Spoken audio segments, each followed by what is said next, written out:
Hi friends, இன்றைக்கி நம்ம white ரைஸ்க்கு தட்டைப்பயிர் சொரக்காய் புளிக்குழம்பு செஞ்சுருக்கோம். இது சூப்பராக இருக்கும். இங்கே பாருங்கள், குழம்பு ரெடி ஆகிடுச்சு. இது நான் தேங்காய் அரைச்சி ஊற்றாமல் செஞ்சுருக்கேன். இது ரொம்பவே டேஸ்ட்டாக இருக்கும். இது நம்ம 2 நாளைக்கு கூட, இன்றைக்கி வச்சு நாளைக்கு கூட சாப்பிட்லாம். தேங்காய் அரைச்சி ஊற்றியும் நம்ம செய்யலாம். ஆனால் இந்த மெத்தட் படி நீங்கள் ட்ரை பண்ணி பாருங்கள். இது மாதிரி இந்த சொரக்காய் தட்டைப்பயிர் போட்டு புளி ஊற்றி வச்ச குழம்பு யார் யாருக்கு பிடிக்கும்னு கமெண்ட்டில் சொல்லுங்கள். இந்த வீடியோ பிடிச்சிருந்தால் லைக் பண்ணி ஷேர் பண்ணுங்கள். இப்போ வாங்க வீடியோக்குள்ளே போகலாம். இது எப்படி செய்கிறதுன்னு பார்க்கலாம் வாங்க. தட்டைப்பயிர் சொரக்காய் புளிக்குழம்புக்கு நம்ம தட்டைப்பயிரை 5 மணி நேரம் ஊற வச்சு எடுத்துருக்கோம். 2 முறை கழுவிட்டு தண்ணி ஊற்றி ஊற வச்சுருக்கோம். அதை எடுத்து இப்போ குக்கரில் போட்டு 1 டம்ளர் தண்ணி ஊற்றி இதை வேக வைக்க போகிறோம். இப்போ இதுக்கு கொஞ்சமாக மஞ்சள் தூள் போட்டுக்கலாம், கொஞ்சம் உப்பு போட்டுக்கலாம். இப்போ நல்லா கொதி வருது. இந்த சமயத்தில் நம்ம மூடி போட்டு இதுக்கு விசில் போட்டு 4 விசில் விட்டுக்கலாம். 4 விசில் வந்துருச்சு. இப்போ இறக்கிக்கலாம். இப்போ இதுக்கு சொரக்காய் போட போகிறோம். இந்த சொரக்காயை நம்ம வதக்கி எடுத்துக்கலாம்.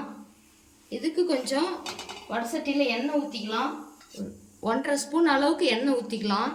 எண்ணெய் ஊற்றிட்டு இதுக்கு சின்ன வெங்காயம் ஒரு 6-7 வெங்காயம் உளிச்சு அப்படியே முழு வெங்காயமாக சேர்த்துக்கலாம்.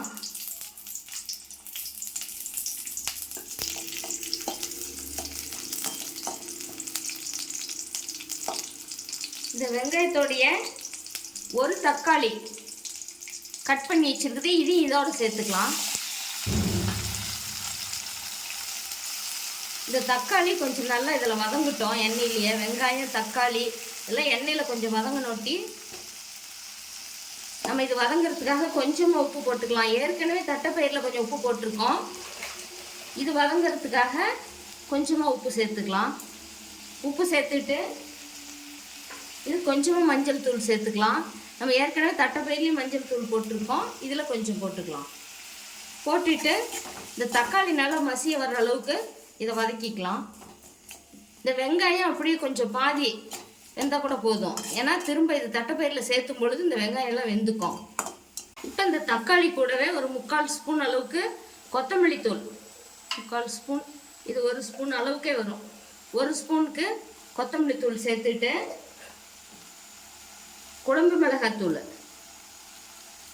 1 ஸ்பூன் அளவுக்கு போட்டுக்கலாம். இதோட சாம்பார் பொடி கொஞ்சம் சேர்த்துக்க போகிறோம். சாம்பார் பொடி ஒரு 1/4 டீஸ்பூன். இப்போ இதுக்கு தேவையான மசாலாலாம் இவ்வளோதான். இப்போ இந்த எண்ணெயிலேயே இந்த தக்காளி வெங்காயம் இப்போ போட்ட மிளகாத்தூள், குழம்பு மிளகாத்தூள், மல்லித்தூள், சாம்பார் பொடி இதெல்லாம் சேர்ந்து இதை நல்லா அதை கலந்து விட்டுக்கலாம். கலந்து விட்டுட்டு இப்போ இதுக்கு பொடிசாக கட் பண்ணி வச்சிருக்கு சொரக்காய், இதையும் இதோட சேர்த்துக்கலாம்.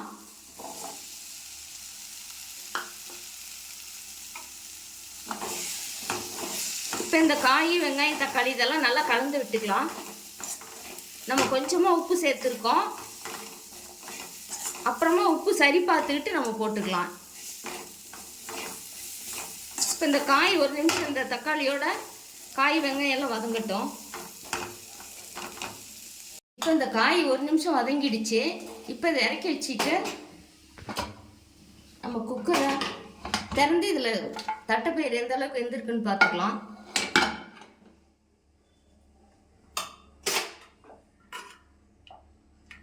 பாருங்க, நல்லா வெந்து வந்திருக்கு. இப்போ இந்த காய் இதோட சேர்த்துக்கலாம்.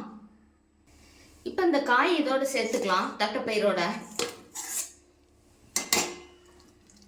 இப்போ காய் போட்டு குக்கர் மூடி போட்டு விசில் போட்டு 1 விசில் விட்டுக்கலாம். இப்போ அது விசில் அடங்கிடுச்சு, எடுத்துடலாம். திறந்து பார்த்துக்கலாம். சூப்பராக வெந்திருக்கு.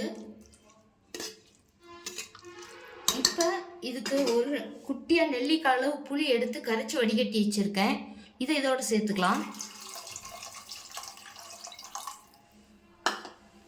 இதோடு சேர்த்து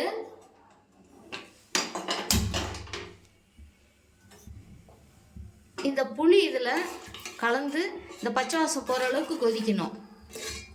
கொதிச்சிருச்சுன்னா இதுக்கு ஒரு தாளிப்பு கொடுத்து இறக்கிக்கலாம், அவ்வளோதான்.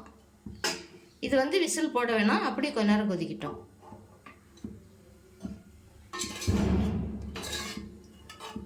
இப்போ இந்த சமயத்தில் உப்பு பத்தலைன்னா கொஞ்சம் போட்டுக்கலாம். நம்ம ஏற்கனவே உப்பு போட்டிருக்கோம். இப்போ இதோட இந்த குழம்புக்கு தேவையான அளவு உப்பு போட்டுக்கலாம். இது ஒரு 5 நிமிஷத்துக்கு இந்த புளியோட பச்சை வாசனை போகிற அளவுக்கு கொதிக்கட்டும். அப்புறமா இதுக்கு ஒரு தாளிப்பு கொடுத்துக்கலாம்.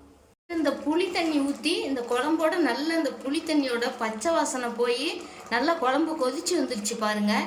இந்த சமயத்தில் இதை இறக்கி வச்சுட்டு இதுக்கு ஒரு தாளிப்பு கொடுத்துக்கலாம். இப்போ தாளிக்கிறதுக்காக இந்த தவளை காஞ்சிருச்சு. இதுக்கு 1 ஸ்பூன் அளவுக்கு எண்ணெய் விட்டுக்கலாம். இப்போ எண்ணெய் நல்லா காஞ்சிருச்சு. கொஞ்சமாக கடுகு உளுந்து போட்டுக்கலாம்.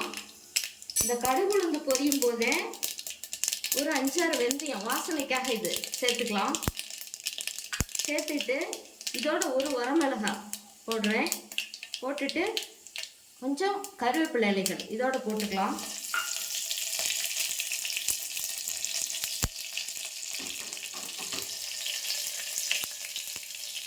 போட்டுட்டு இது நல்லா பொரிஞ்சதும் கொஞ்சம் பெருங்காயத்தூள் இதோட சேர்த்துட்டு இப்போ நம்ம குழம்பு இதில் சேர்த்துக்கலாம்.